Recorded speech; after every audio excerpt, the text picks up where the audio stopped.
신앙 고백하십니다. 전능하사 천지를 만드신 하나님 아버지를 내가 믿사오며 그 외아들 우리 주 예수 그리스도를 믿사오니 이는 성령으로 잉태하사 동정녀 마리아에게 나시고 본디오 빌라도에게 고난을 받으사 십자가에 못 박혀 죽으시고 장사한 지 사흘 만에 죽은 자 가운데에서 다시 살아났으며 하늘에 오르사 전능하신 하나님 우편에 앉아 계시다가 저리로서 산 자와 죽은 자를 심판하러 오시리라. 성령을 믿사오며 거룩한 공예와 성도가 서로 교통하는 것과 죄를 사하여 주시는 것과 몸이 다시 사는 것과 영원히 사는 것을 믿사옵나이다. 아멘.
아침에 지나갈 때에 무화과 나무가 뿌리째 마른 것을 보고 베드로가 생각이 나서 여짜오되 라비어 보소서 저주하신 무화과 나무가 말랐나이다.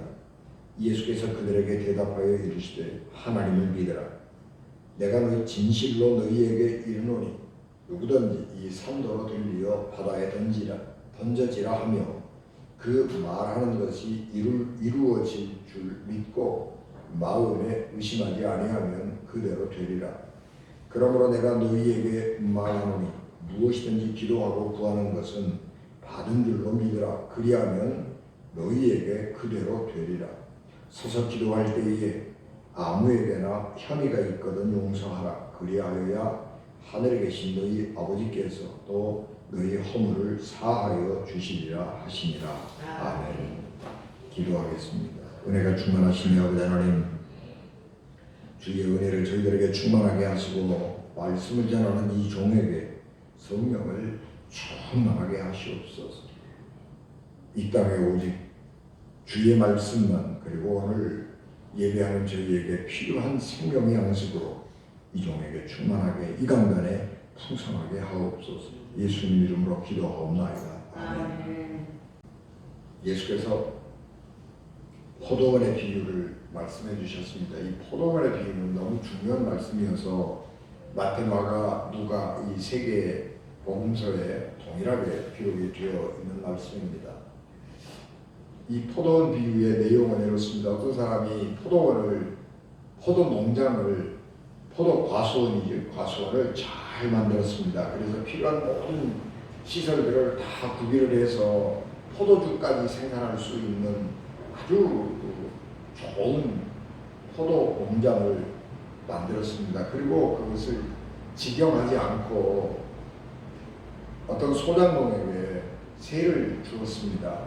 그리고 1년이 지나서 그 소작비를 받으려고 자기 종을 보냈습니다. 그런데 이 농사를 지은 이 농부가 무슨 마음을 먹었는지 1년이 지났으면 소작료를 내는 게 당연한데 소작료를 받으러 오는 농부에게 소작료를 주는 것이 아니고 그 사람을 모욕하고 때리고 그래서 빈손으로 돌려보냈습니다. 그래서 주인이 이 사람 이렇게 나쁜 사람이 아닌데 왜 이렇게 할까? 그리고 이상하게 생각을 하고 다른 종을 또 보냈습니다. 그랬더니 이번에도 이 소작료를 받으러 간 종을 모욕하고 때리고 지난번보다 훨씬 더 악하게 대우를 해서 빈손으로 돌려보냈습니다. 그래서 이 포도원 주인이 종을 보내서 누가 종이 나가서 뭘 잘못했나? 그리고 이번에는 내 아들을 보내야지. 아들을 보내면 좀 대우가 달라지겠지. 그런 생각을 하고 아들을 보냈습니다. 그랬는데 이 농부가 생각하기를 이 아들이 왔는데 이 아들을 내가 죽여버리면은 저 아버지가 죽고 나면 상속받을 사람이 없어질 것이고 그리고 이 포도원이 내 것이 될지도 모른다고 하는 생각을 가지고 아들을 죽여버렸습니다. 이런 일이 현실에서 있을 수 있겠어요? 없지요. 이런 일이 현실에서 있을 수가 없는 것입니다. 그런데 예수님께서 이런 비유로 말씀을 하시고 만약에 이런 일이 있다면 그 포도원 주인이 이 소작농에게 어떻게 하겠느냐 그리고 물으셨습니다. 그리고 나서 사람들에게 대답을 기다리지 아니하고 예수님이 직접 대답을 하십니다. 아마 그 포도원 주인이 화가 나가지고 자기 집에서 이 같이 일어나고 자기가 다스리고 다스리는 군인들이라면 군인들이고 종이라면 종들을 보내서 그 소작농을 죽이고 소작권을 빼앗고 그리고 다른 사람에게 이 소작을 주게 될 것이다. 그렇게 말씀을 마치셨습니다.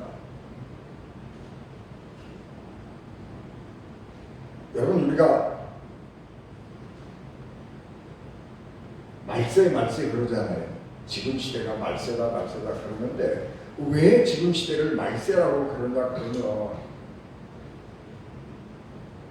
이 포도원 농부의 비유에서처럼 하나님께서 사람들이 잘못하고 또 이스라엘 백성들이 잘못하고 그럴 때에 선지자들을 보내고 예언자들을 보내고 그래서 그 사람들에게 회개할 수 있는 기회를 많이 주었습니다.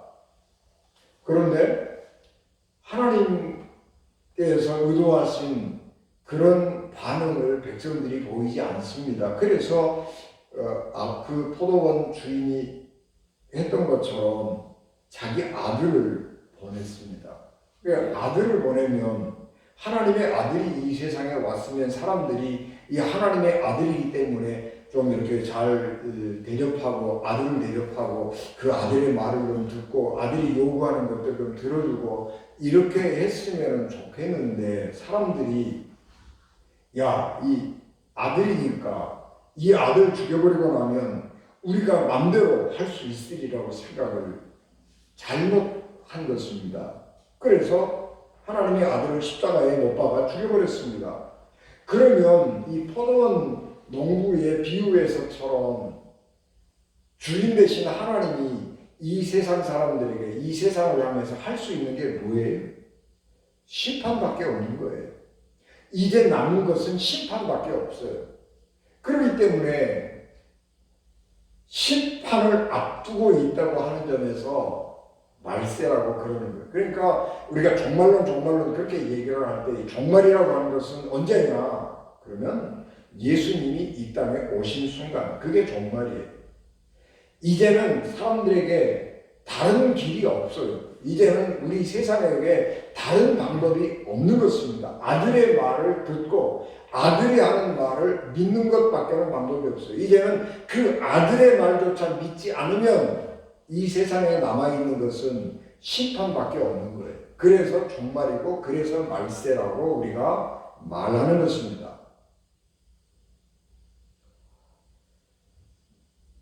그런데 이 아들의 말을 우리가 잘 들어야 되는 것은 뭐냐 그러면 이 아들이 우리에게 요구하는 것이 어려운 것이 아니라는 거예요. 선지자들이 와가지고 많은 말들을 했습니다. 그래서 실천을 회개하고 그리고 그 말을 실천하기를 원하는 것이지요. 아모스 선지가 와서 이스라엘 백성들에게 말하는 것은 살고 싶냐? 정의를 행해라. 그렇게 말씀했습니다. 근데 정의를 행하고 산다고 하는 거 그거요 사실 상당히 어려운 것입니다. 옳은 일하고 사는 거 그거 굉장히 좋은 것 같지만 옳은 일을 실질적으로 우리가 생활에서 한다고 하는 것은 굉장히 어려운 거예요. 그런데 예수님은 이 땅에 와가지고 너희 살고 싶냐? 똑바로 살아라. 그렇게 말하지 아니하시고 너희가 살고 싶냐? 내가 하나님 백성으로 살고 싶냐? 그러면 나를 믿으라. 그렇게 얘기하는 거예요. 뭐 행동을 바꾸고 착한 일을 하고 사람이 완전히 새로워지고 그 다음에 나한테 와라 그런 얘기가 아니고 모든 조건 필요 없고 내 말을 믿어라. 나에게 와라. 그리고 그 다음 얘기는 그 다음에 하는 거예요. 일단 와서 예수님 앞에 와서 하나님 앞에 와서 하나님의 말을 듣고 예수님의 말을 듣고 예수님이 말씀하시는 것을 믿으려는 거예요. 거기에서부터 시작을 하려는 거예요. 그래서 우리가 예수 그리스도를 믿으면 우리는 오래도록 육체에 붙어있는 습관 때문에 또 생각의 습관, 오래 고정된 생각의 습관 때문에 못된 길로 가고 잘못된 길로 가고 하나님의 뜻을 버리고 그렇게 갈 수밖에 없지만 하나님 앞에 오고 예수 그리스도 앞에 나올 때에 주님과 함께 성령께서 우리에게 역사하시고 임재하셔서 우리를 새로운 사람으로 바꿔주신다라고 하는 것이고 그래서 예수 그리스도를 믿으면 그 길이 가장 쉬운 길이고 구원을 향한 가장 온전한 길이라고 말씀을 하는 것입니다. 그렇기 때문에 이 세상에 어떤 위대한 인물들이라고 할지라도 우리에게 제시한 구원의 길, 삶의 길, 생명의 길, 인간의 길이라고 하는 것이 예수 그리스도가 제시한 것보다 낫지 않는 거예요. 예수 그리스도가 제시한 구원의 길, 생명의 길은 이 세상 어떤 길보다 쉬운 길이기도 하지만 어떤 길보다 완전한 길이고 하나님께 이르는 가장 직선 지름길이라고 하는 것입니다. 그래서 예수 그리스도가 이 세상의 구주가 되시는 것입니다. 오늘 우리가 봉독한 말씀은 하나님께서 아들을 이 세상에 보내신 이유를 말씀하고 있습니다. 이 세상 혹은 좁게 생각해서 예수님 당시에 이스라엘은 하나님께서 슬프게도 심판을 선언할 수밖에 없는 상황이었습니다. 그래서 오늘 우리가 이 봉독한 말씀은 제가 짧게 봉독을 했습니다만은 세 개의 사건이 연속적으로 이어져 있는 사건을 함께 보아야 하는 것입니다. 예수님께서 예루살렘에서 마지막 한 주간을 지내기 위해서 예루살렘에 가셨습니다. 그리고 베다니, 예루살렘 건너편에 있는 베다니에서 출발을 해가지고 아침 일찍 베다니에서 나와서 예루살렘으로 가시다가 보니까 아침 식사를 못하고 오신 것 같습니다. 그래서 베다니에서 예루살렘으로 가는 길에 보니까 어떤 무화과나무 하나가 다른 나무보다는 훨씬 더 잎사귀가 푸르게 번성하고 있는 무화과나무가 있었습니다. 그래서 예수님께서 배가 고파서 무화과나무를 이렇게 가만히 가서 보면서 무슨 좀 열매를 따먹을 게 있을까, 그리고 가서 보았습니다. 그런데 열매가 없어요. 왜 열매가 없느냐 그러면 무화과의 철이 아니에요. 지금 4월이면 이제 잎사귀 날 때이지, 봄이지, 열매 맺을 여름이 아닌 것이에요. 그런데 그 철없는 나무가 잎사귀만 푸르게 번성하고 있는 것입니다.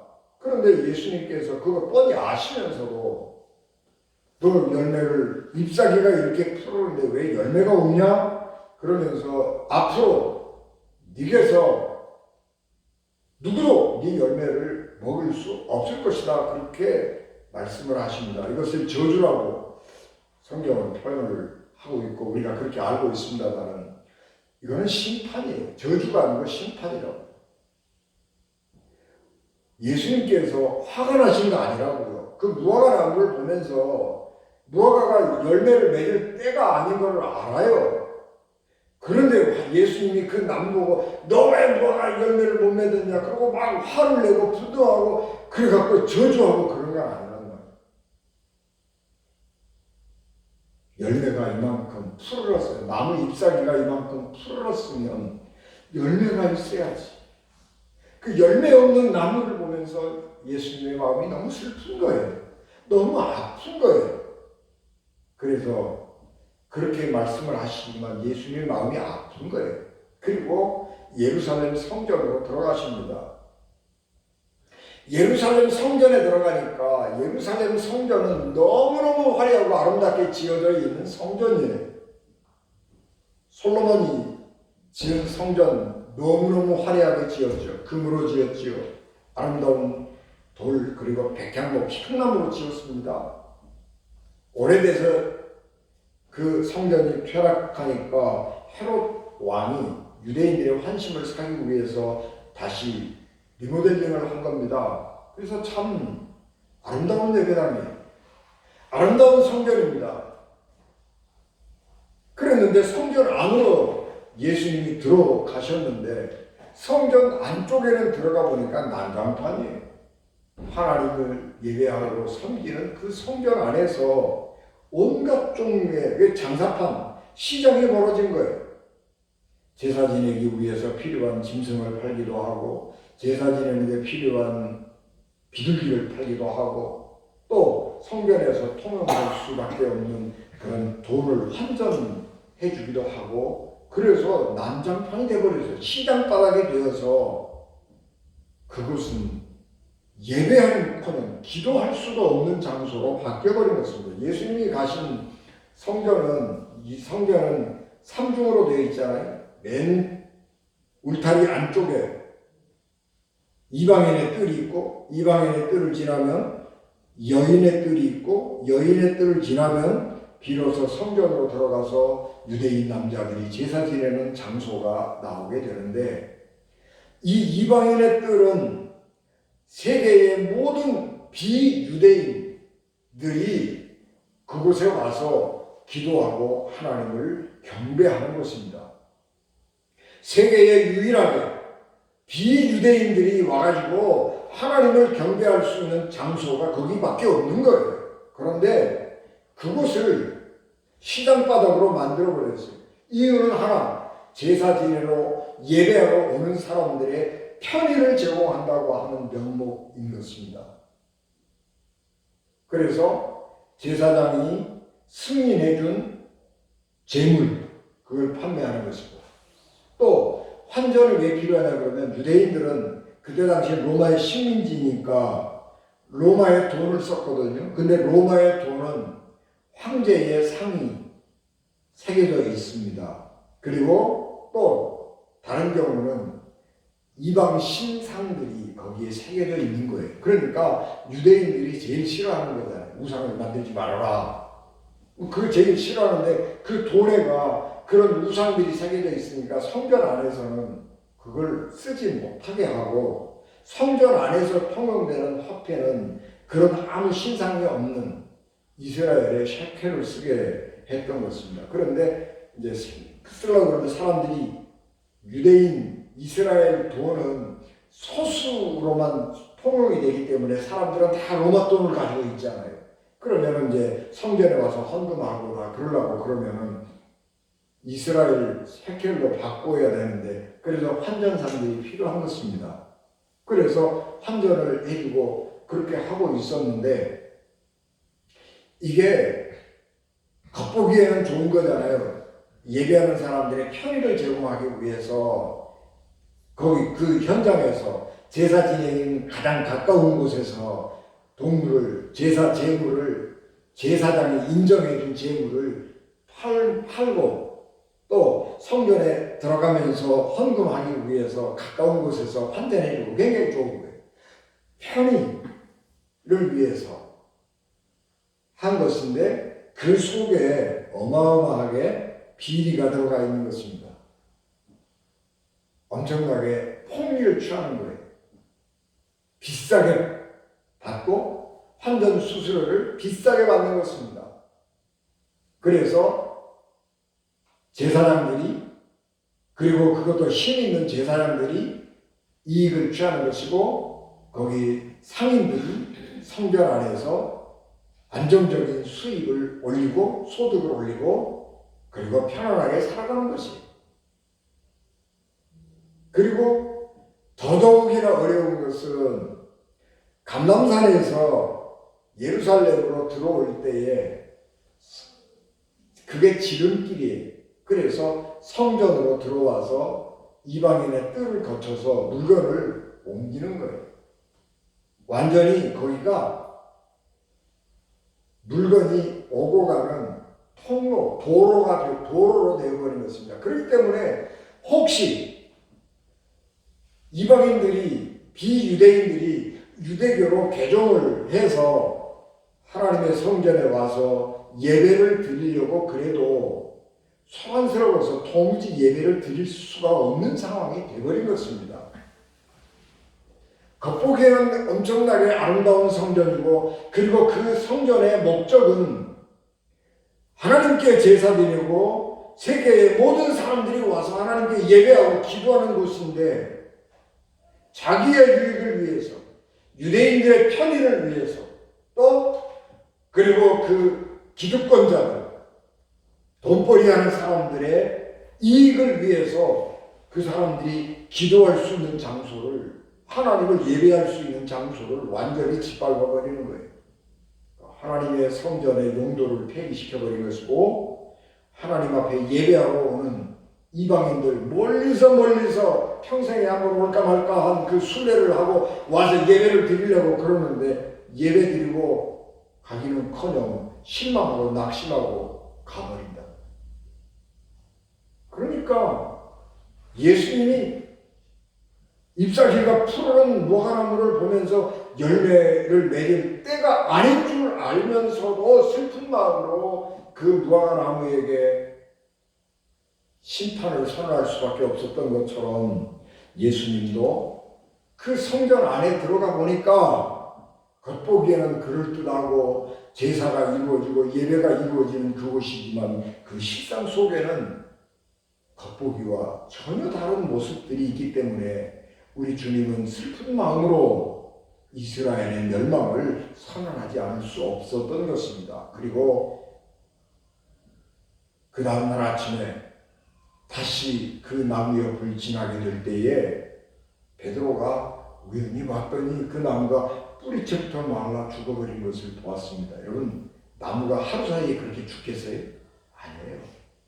죽지 않아요. 그런데 베드로가 보니까 하루 사이에 그렇게 나무가 죽어버린 거예요. 그래서 예수님한테 너무 신기했어요.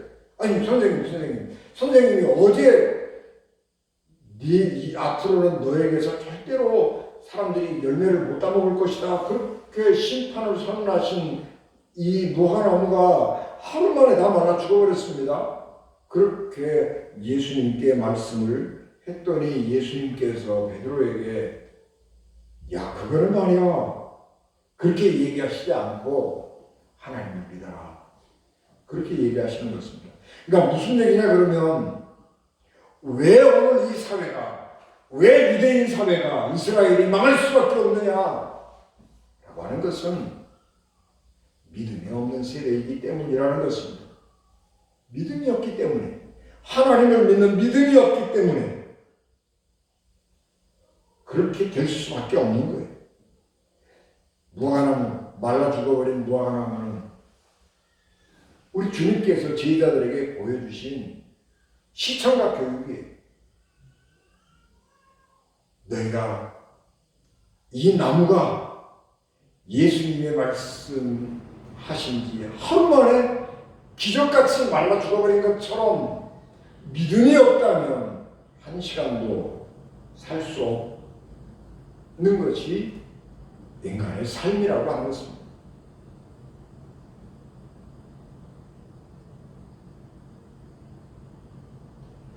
왜 하나님의 성전 안에서 장사하고 폭리를 취해서 예배하러 오는 사람들을 실망시키고 낙심시키고 좌절하게 만들고 하나님의 성전을 시장으로 만들어버리겠어요? 믿음이 없어서 그러는 거예요. 하나님께 집중하고 살아간다면 하나님의 성전을 그렇게 만들겠어요? 하나님께 집중하고 하나님을 사랑한다고 하면 하나님을 예배하러 오는 사람들을 그렇게 안중에도 없이 취급하겠어요? 아니라고요. 여러분, 우리가 관광을 가서도 바가지를 쓰고 오면 기분이 나쁜 거예요. 그런데 기대하고 하나님 앞에 예배하고 내가 돌아오겠다고 하는 생각을 가지고 믿음을 가지고 하나님의 집을 찾아왔는데 하나님의 집에서 바가지 쓰고 돌아갔다 하나님의 집에서 볼 수 없는 꼴들을 보고 간다. 그러면 그 사람 믿음이 온전하겠어요? 믿음을 가질 수가 없는 거죠. 사람들의 믿음이 왜 자꾸 약해져요? 교회 건물 보면 의리의리하게 크고 좋잖아요. 우리 교회는 조그마지만 서울 북한에 얼마나 크고 좋은 교회들이 많아요. 교회 좋다. 그리고 가보면은요, 예배 얼마나 의리의리하게 좋아요. 막 성가대들 뭐 그냥 의리의리하죠. 뭐 오케스트라 있죠. 완전히 음악회에 왔다가 간 기분이죠. 그렇게 예배 드리고 가요. 그래서 이 교회 좋다. 그리고 목사님 만나서 이야기를 해보면 목사님하고 가까이 가면 가까이 갈수록 실망하고 낙심하고 아이고 참 그러네. 그러고 돌아가는 거예요.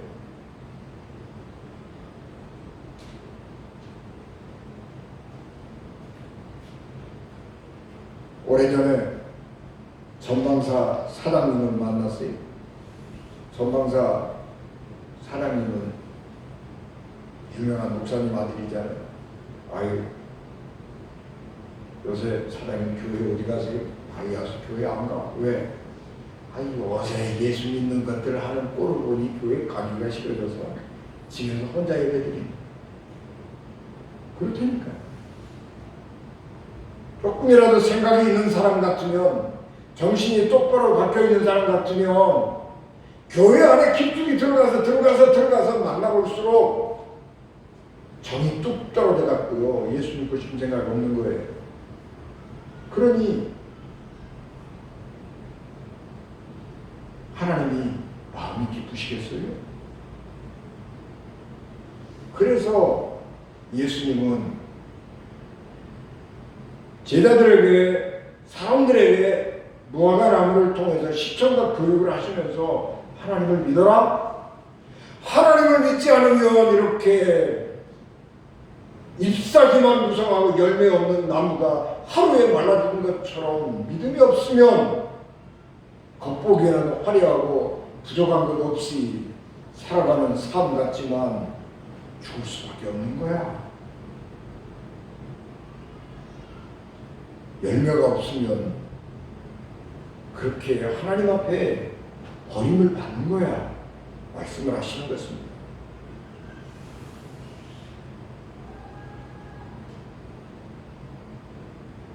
하나님을 잘 믿으면, 하나님을 사랑하면 하나님과 관계된 것들을 사랑하고 귀하게 여길 것이고, 하나님을 사랑한다면 하나님을 섬기는 사람들은 귀하게 여길 것입니다. 하나님을 사랑하지 않으니까 내가 돈 벌기 위해서, 내가 이 땅에서 돈을 좀 많이 갖고 살기 위해서 하나님께 예배하러 오는 사람들을 하나님의 백성으로 대접하는 것이 아니라 호구로 삼는 거죠.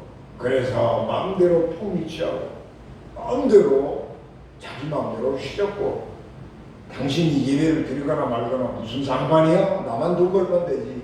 그렇게 변해가는 것입니다.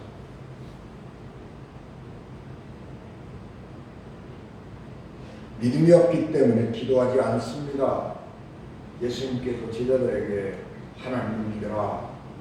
그러면 너희가 기도하는 모든 것 하나님이 다 듣고 응답해 주신다. 그렇게 말씀했습니다. 믿음의 기도는 정말 위대한 능력이 있습니다. 무엇이든지 하나님께 아뢰면 하나님은 그것을 응답해 주시는 것입니다. 어떤 사람들은 하나님의 마음에 합당한 기도를 드려야, 하나님의 뜻에 맞는 기도를 드려야 하나님이 응답해 주신다. 그렇게 말씀하고 가르치기도 합니다. 틀렸다는 얘기가 아니고 맞습니다. 그런데요, 사람이 어떻게 하나님의 뜻에 합당한 것만 구하겠어요? 내가 살아가면서 얼마나 답답한 게 얼마나 많은데, 내게 얼마나 급한 게 많은데, 내가 기도하는 이것이 하나님의 뜻에 맞는 거야, 아닌 거야? 아마 하나님 뜻에 안 맞는 것 같아. 에이, 기도 안 해지. 그런 게 믿음이 아니란 말이에요. 예수님께서 우리에게 말씀하시는 것은 무엇이든지 하라는 거예요. 기도가, 내 기도가 하나님의 마음에 드느냐 안 드느냐 하는 것은 하나님이 판단하시는 거예요. 하나님이 듣고 이 자식 내 마음에 안 드네? 내 마음에 안 드는 기도를 하네? 그건 하나님이 알아서 하시는 거예요. 그런데 하나님은 그렇게 판단하지 않으신다고요. 하나님은 능력이 많으셔서 우리가 잘못 기도해도 하나님께서는요, 우리의 잘못된 기도를 수정해 주시기도 하고, 우리의 기도가 잘못되어 있을지라도 하나님이 기뻐하실 수 있도록 응답을 바꾸어서 해 주실 수 있는 능력이 있어요. 그렇기 때문에 무엇이든지 기도하시라고요. 무엇이든지. 그게 우리 주님이 가르쳐 주신 말씀이에요. 내가 잘못 구해도 하나님은 능력이 많으셔서 그것을 바로잡아서 응답해 주시는 거예요. 사람이 어떻게 실수 안 하고 살겠어요? 실수하는 게 당연한 거지. 근데 우리가 그럼에도 불구하고 살아갈 수 있는 것은 뭐예요? 다른 사람들이 옆에서 잘 도와주기 때문에 그래. 실수해도 다른 사람이 잘 도와줘요. 그래서 내가 사는 거예요. 운전을 하고 가다가 내가 실수를 해도 사고 안 나는 것은 다른 사람이 그걸 보고 잘 미리 막아서 사고 안 나는 거예요. 우리가 하나님 앞에 살아갈 때도 마찬가지인데 우리가 다 올바르게 살 수 없잖아요. 때로는 욕심도 생기고 뭐 그런 것들이 많이 있죠. 우리에게 필요한 것들이 많아서. 그러나 그런 것들을 하나님 앞에 기도할 수 있다는 것, 그게 중요한 거예요. 세상 다른 사람들한테 나가서 얘기하고 그런 게 아니고 그 문제를 가지고 하나님 앞에 와서 하나님, 내가 요새 이렇습니다. 그리고 이야기할 수 있다고 하는 것, 그것만 가지고도 하나님은 기뻐하시는 거예요. 그래서 우리는 무엇이든지 믿음을 가지고 하나님이 나를 인도하시고 하나님이 내 기도를 들어주실 것이라고 하는 믿음을 가지고 하나님 앞에 기도해야 하는 것입니다. 단지 기도할 때 마음 자세가 하나 있어요. 우리 예수님께서 너희에게 형이가 있거든 서로 용서하라. 그러면 하나님께서도 너를 용서해 주실 것이다. 그렇게 얘기를 하셨는데 우리가 여러분 잘 기억해야 되는 것은 뭐냐 그러면 하나님은요 우리가 행동하는 대로 따라서 행동하시는 분이 아니라고요. 내가 잘못했으니까 하나님도 나한테 잘못한다 그런 게 아니에요.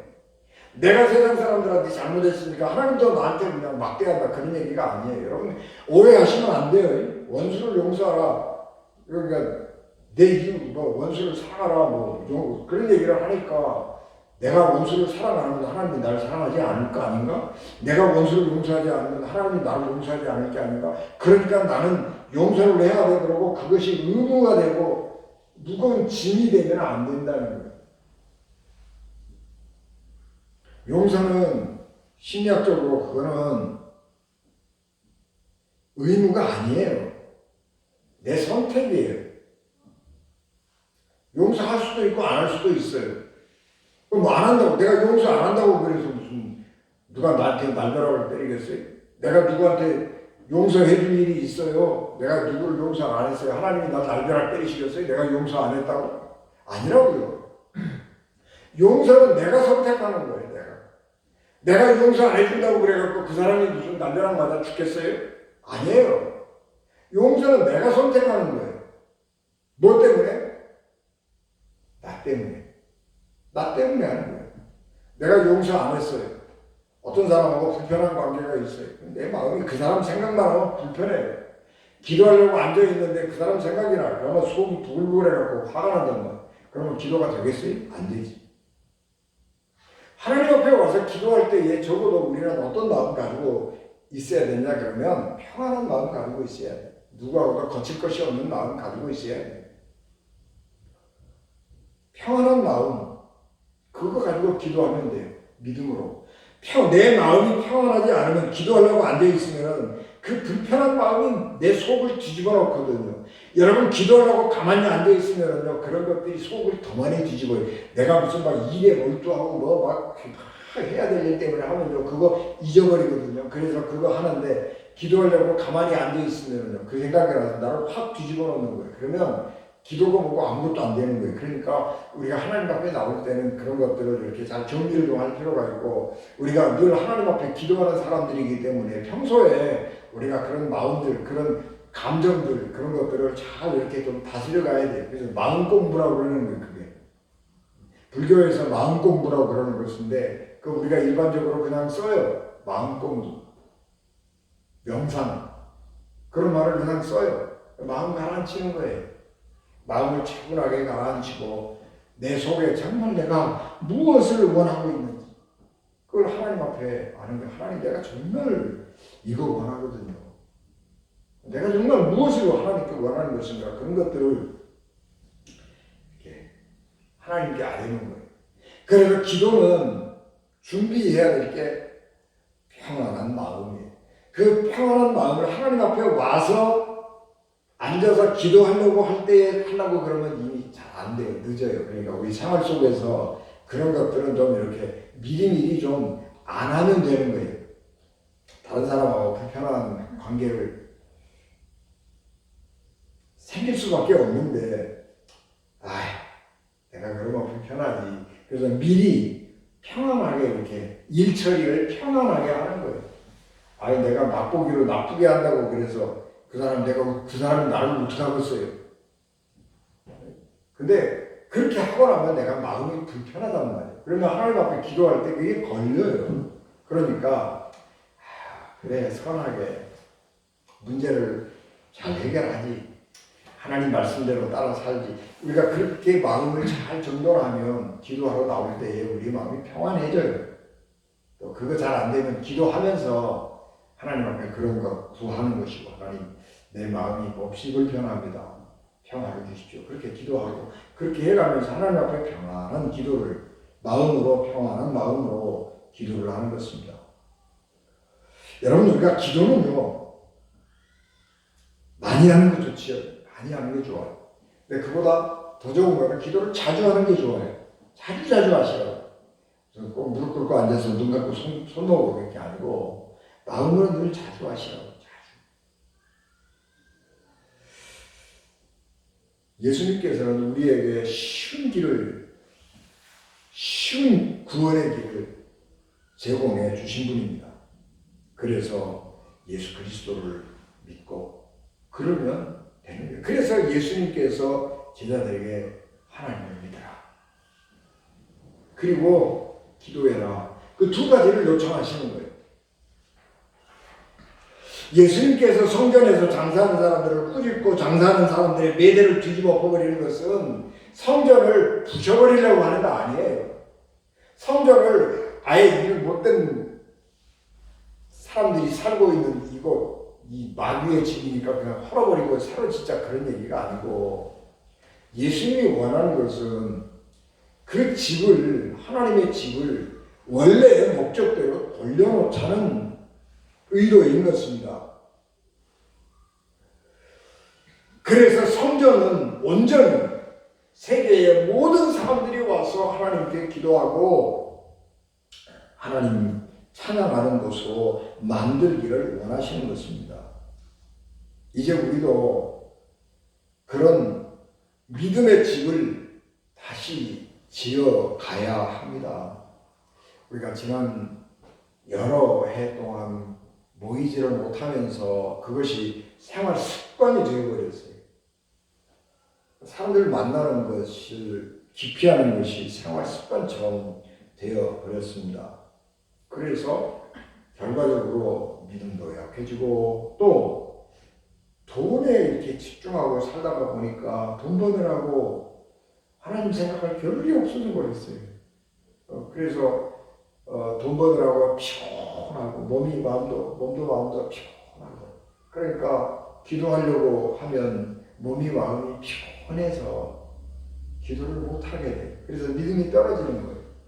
그래서 우리가 하나님 앞에 몸과 마음을 편안하게 하기 위해서 미리미리 그런 삶을 살아야 돼요. 세상에 너무 매여서 살지 말고 근심 걱정하지 말고 믿음으로 하나님 은혜 안에서 살겠다, 그런 것이고, 그래서 우리가 우리 스스로를 믿음으로 다시 세워가고 기도로 우리 스스로를 다시 세워가야 합니다.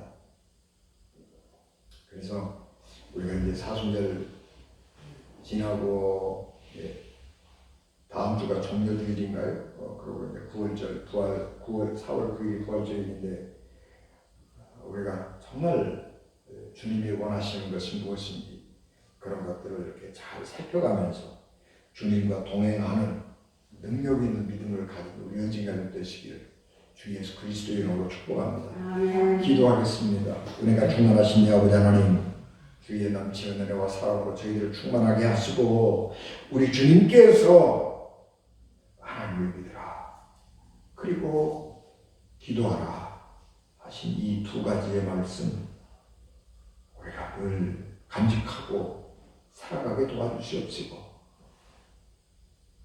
우리의 삶을 평화롭게 하나님의 은혜 안에서 우리의 삶을 복잡하지 않게 살아가는 삶의 지혜와 기술이 저희들에게 충만하게 하옵소서. 예수님 이름으로 기도하옵나이다. 아멘.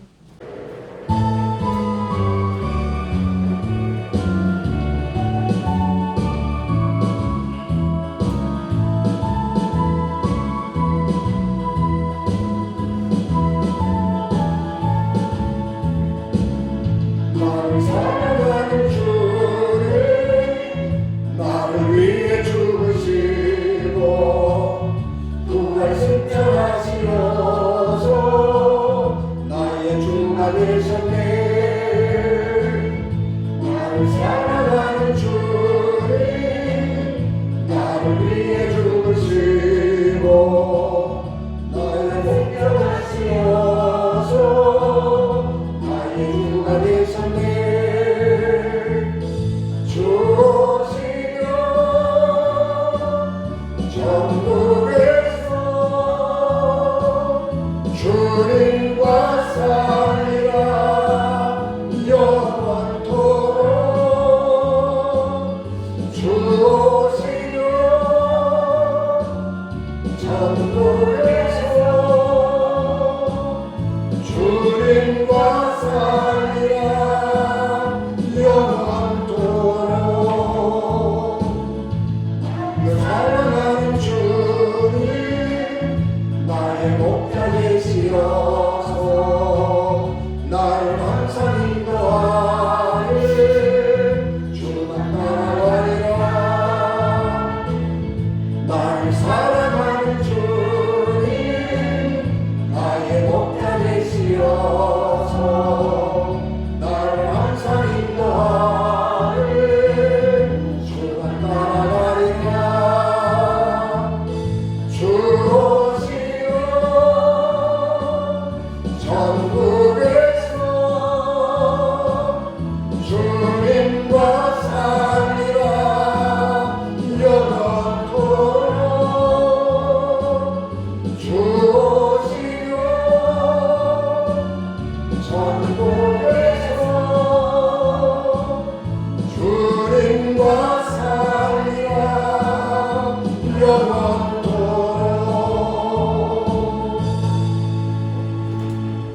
지금은 교회의 머리가 됐으며 길이요 진리요 생명이 되셔서 우리를 하나님 나라로 인도하시는 예수 그리스도의 은혜와 죄인들 구원하시려고 자기 아들 십자가에 버리신 하나님 아버지의 극진하신 사랑하심과 성령님의 감동가와 역사 위로 교통 내재 주관하시니 핏값으로 세우신 우리 ön진 교회와 예배를 마치고 돌아가는 사랑하는 성도들 생명과 가정과 기업과 자녀들 위해 지금부터 영원히 함께 하시기를 간절히 축원하옵나이다. 아멘.